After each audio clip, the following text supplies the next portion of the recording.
la clé du château invisible.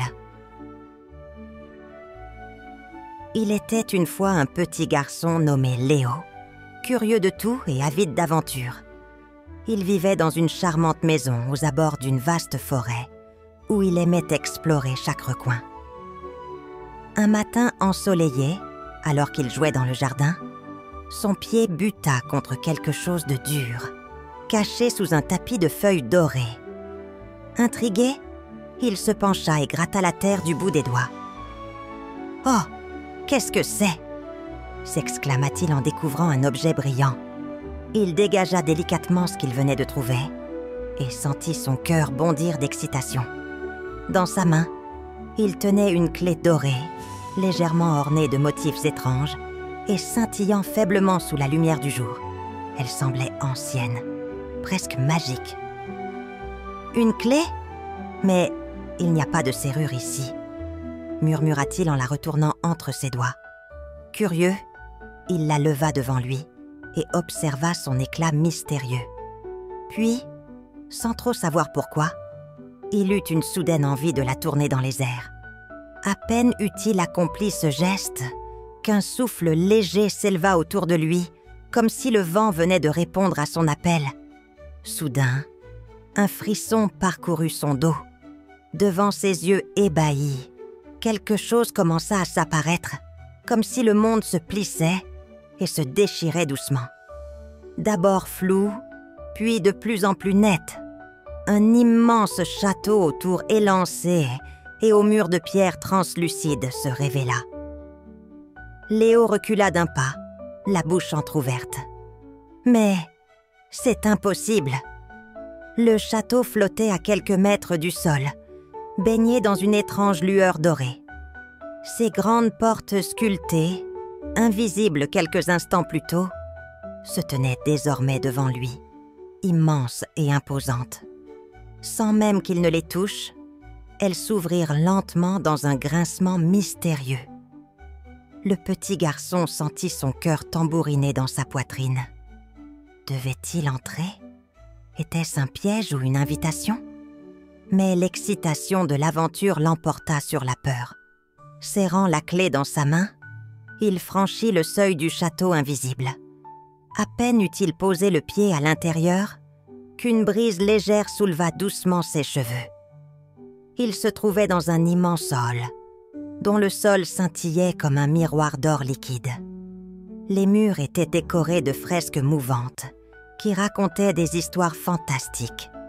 Et au-dessus de lui, des lustres en cristal suspendus semblaient briller d'une lumière propre. « Wow !»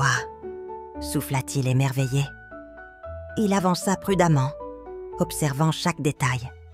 Au loin, un escalier en colimaçon s'élevait en spirale, flottant dans le vide sans aucun support visible. Léo tendit une main hésitante vers la rampe, mais à peine l'effleura-t-il qu'elle devint tangible sous ses doigts. Ce château, il est vraiment magique, murmura-t-il avec un sourire. Il gravit les marches lentement, son cœur battant d'excitation. Chaque étage révélait de nouvelles merveilles. Une bibliothèque aux livres vivants qui voltaient dans les airs. Une salle de musique, où des instruments jouaient seuls. Une galerie de tableaux dont les personnages semblaient murmurer entre eux. Mais alors qu'il continuait son exploration, un bruit étrange attira son attention. C'était un léger gémissement, presque un appel. Léo fronça les sourcils et s'approcha prudemment d'une grande porte en bois sombre. « Il y a quelqu'un » demanda-t-il d'une voix hésitante.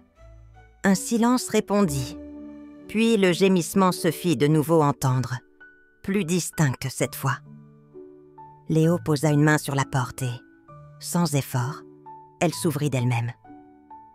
Il entra dans une vaste pièce illuminée par une lumière bleutée. Au centre, suspendue dans une cage de cristal, se trouvait une petite créature ailée. Ses ailes argentées frémissaient doucement, et ses yeux brillants reflétaient une lueur de tristesse et d'espoir mêlés. « Une fée ?»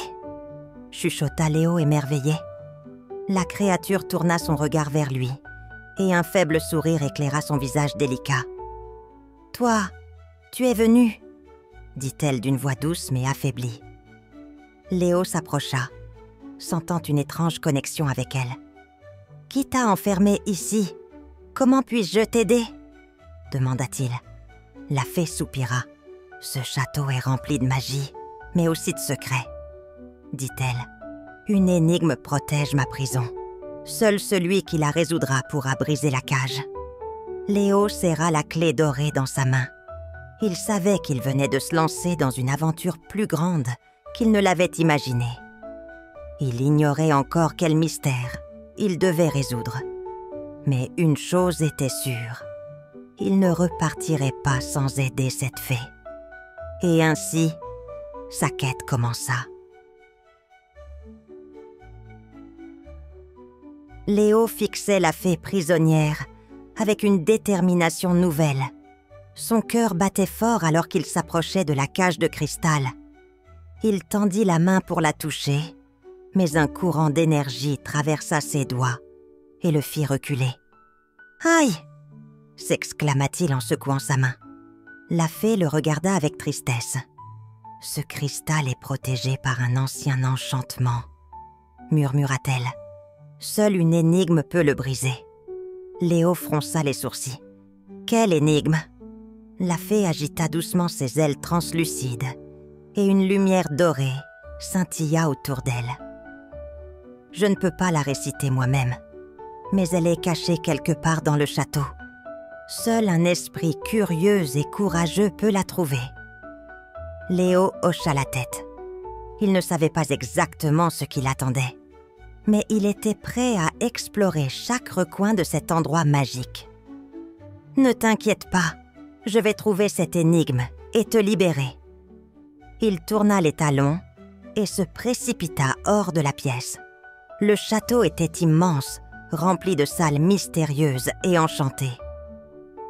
Alors qu'il avançait dans un long couloir, les murs autour de lui semblaient se chuchoter.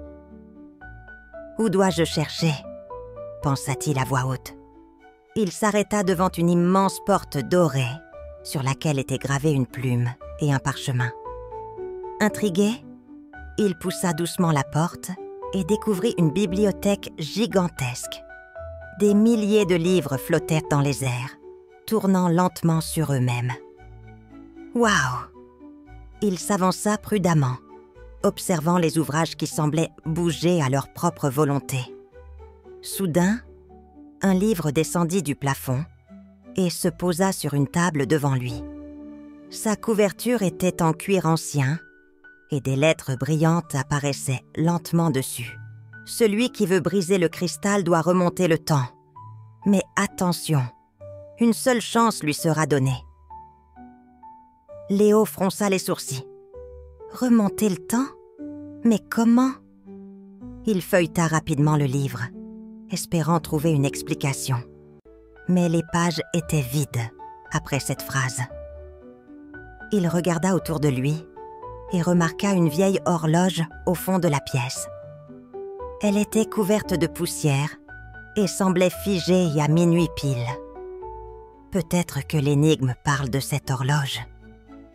Il s'approcha et posa la main sur l'une des aiguilles. Un frisson parcourut son bras. Il hésita un instant, puis prit une profonde inspiration. « D'accord, je vais essayer de la remonter. » Il serra la clé dorée dans sa main, sentant qu'elle vibrait légèrement. Léo savait qu'il était sur la bonne piste. S'il voulait libérer la fée, il devait résoudre ce mystère avant qu'il ne soit trop tard. Léo observe l'horloge avec attention. Les aiguilles figées à minuit semblaient l'attendre, comme si elles savaient qu'il était là pour les remettre en mouvement. Il se souvenait de la phrase du livre. Celui qui veut briser le cristal doit remonter le temps. Mais attention, une seule chance lui sera donnée. Remonter le temps? Mais comment? Murmura-t-il. Il posa la clé dorée sur le cadran, espérant déclencher quelque chose. Mais rien ne se produisit.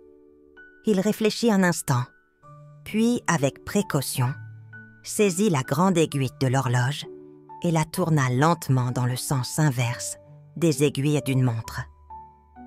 Dès qu'il fit ce geste, un souffle magique emplit la pièce.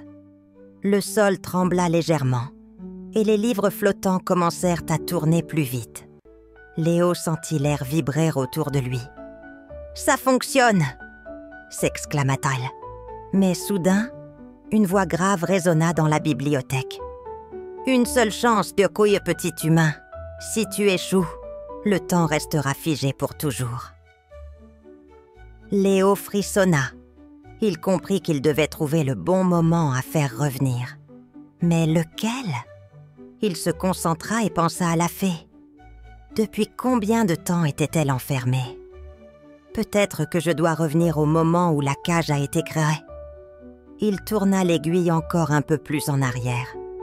L'horloge se mit à briller et une scène apparut dans les airs. Il vit une silhouette encapuchonnée réciter un sortilège devant la cage de cristal. Léo remarqua alors que l'horloge du château affichait une heure précise. 8 heures du matin. « C'est ça !» s'écria-t-il. « Je dois régler l'horloge sur cette heure. » Avec détermination, il tourna lentement l'aiguille vers 8 heures. Dès qu'elle atteignit la bonne position, un puissant éclat de lumière envahit la bibliothèque. Léo ferma les yeux sous l'intensité de la lueur. Quand il les rouvrit, il était de retour dans la salle où se trouvait la fée. La cage de cristal tremblait, parcourue de fissures lumineuses. La fée le regardait avec espoir. « Tu as réussi !» s'exclama-t-elle. Une dernière secousse fit éclater la cage en 1000 morceaux scintillants. La fée s'envola, libre pour la première fois depuis longtemps. Léo sourit, soulagé. Mais une question lui traversa l'esprit. Que se passerait-il maintenant que le château n'avait plus de prisonnières ? Avant qu'il ne puisse poser la question, une lueur étrange commença à envelopper les murs du château. Léo recula légèrement alors que la lumière dorée s'intensifiait autour de lui. Les murs du château vibraient, comme si l'endroit entier réagissait à la libération de la fée. Un vent doux se leva, faisant danser les éclats de cristal brisés sur le sol. La fée battit doucement des ailes et s'éleva dans les airs. Son corps émettait une lueur apaisante et ses yeux brillèrent de reconnaissance. « Léo, tu as accompli l'impossible. Tu m'as sauvé, » dit-elle d'une voix douce et mélodieuse. Le garçon sourit timidement. « Je n'ai fait que suivre les indices. Mais qu'est-ce qui va arriver au château maintenant ?» La fée posa ses pieds délicats sur le sol et regarda autour d'elle. « Ce château n'existe que grâce à la magie qui me retenait prisonnière. Maintenant que le sort est brisé, il doit disparaître. » Léo sentit son cœur se serrer. « Disparaître ? Mais c'est un endroit magnifique. » La fée hocha la tête avec tristesse.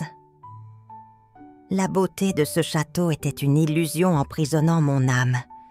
Il est temps pour moi de partir, et pour toi de rentrer chez toi. » Autour d'eux, les murs devenaient de plus en plus translucides. Les escaliers flottants commençaient à se dissoudre, et les fresques mouvantes s'effaçaient lentement. Léo comprit que son aventure touchait à sa fin. « Alors, je suppose que c'est un au revoir ?» demanda-t-il. La fée s'approcha et plaça un pendentif scintillant autour de son cou. Il était en or fin, avec une petite pierre bleue au centre. Ce médaillon contient un peu de la magie du château. Il te rappellera toujours cette aventure et te guidera vers d'autres mystères. Léo serra le pendentif dans sa main. « Merci pour tout. » Un dernier sourire illumina le visage de la fée avant qu'elle ne s'envole dans un tourbillon de lumière. À cet instant, le château entier s'effaça comme une brume chassée par le vent. Léo cligna des yeux et se retrouva dans son jardin. exactement là où tout avait commencé. Dans sa main, la clé dorée était toujours là. Mais le château, lui, avait disparu. Il leva les yeux vers le ciel, repensant à tout ce qu'il avait vécu. Était-ce un rêve? Non. Le pendentif autour de son cou était bien réel. Avec un sourire, il rentra chez lui, sachant que l'aventure ne faisait que commencer. Morale de l'histoire. Les mystères et la magie existent partout autour de nous. Mais seuls ceux qui osent explorer et croire en l'impossible peuvent les découvrir. Comme Léo, il faut parfois suivre son intuition et faire preuve de courage pour accomplir de grandes choses. Merci d'avoir écouté notre histoire. Pour nous soutenir et découvrir d'autres récits fascinants, visitez notre page Ko-fi. Chaque geste compte et nous aide à continuer à créer pour vous. Le lien est dans la description. N'oubliez pas d'abonner, petits amis. À bientôt!